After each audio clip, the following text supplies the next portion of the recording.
Welcome to our channel. Today we how to subscribe to Semrush for dropshipping keyword monitoring, full guide step by step clearly. To begin subscribing to Semrush for dropshipping keyword monitoring, visit the Semrush website.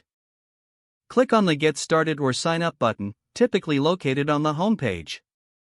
You will be prompted to create an account. Fill out the registration form with your email address and a secure password. Alternatively, you can sign up using your Google account for quicker access. After registering, check your email for a confirmation link from Semrush. Click the confirmation link in your email to activate your account. Once your account is activated, log into Semrush using your credentials. Explore the subscription plans offered by Semrush. Choose the plan that best fits your dropshipping needs and budget. Click on the Start Free Trial or Buy Now button for your selected plan. Enter your payment information on the checkout page. Review the details of your subscription before finalizing the purchase. Complete the transaction to gain full access to Semrush tools. Look for the Keyword Analytics section to locate keyword monitoring features.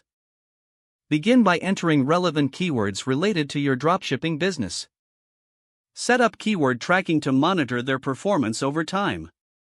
Utilize the various analytical tools offered by Semrush to enhance your strategy. Regularly check your dashboard for insights and updates on keyword rankings. Take advantage of the resources and tutorials available to maximize your use of Semrush. If the page does not load, refresh the browser or try again in a private or incognito window. Make sure you are using the correct email address, then retype it carefully to avoid small typos.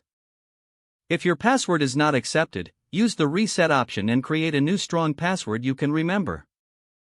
Check your spam folder for verification or security emails, then complete any requested confirmation steps. Enable two-factor authentication if available to improve account security and reduce unauthorized access risk. After signing in, review your profile details so your contact information and settings are accurate and current. If you see an error message, note it down and try again after restarting your device and internet connection. Log out when you finish, especially on shared devices, to keep your account and payment information secure. Don't forget to like this video and subscribe to our channel for more step-by-step tech guides.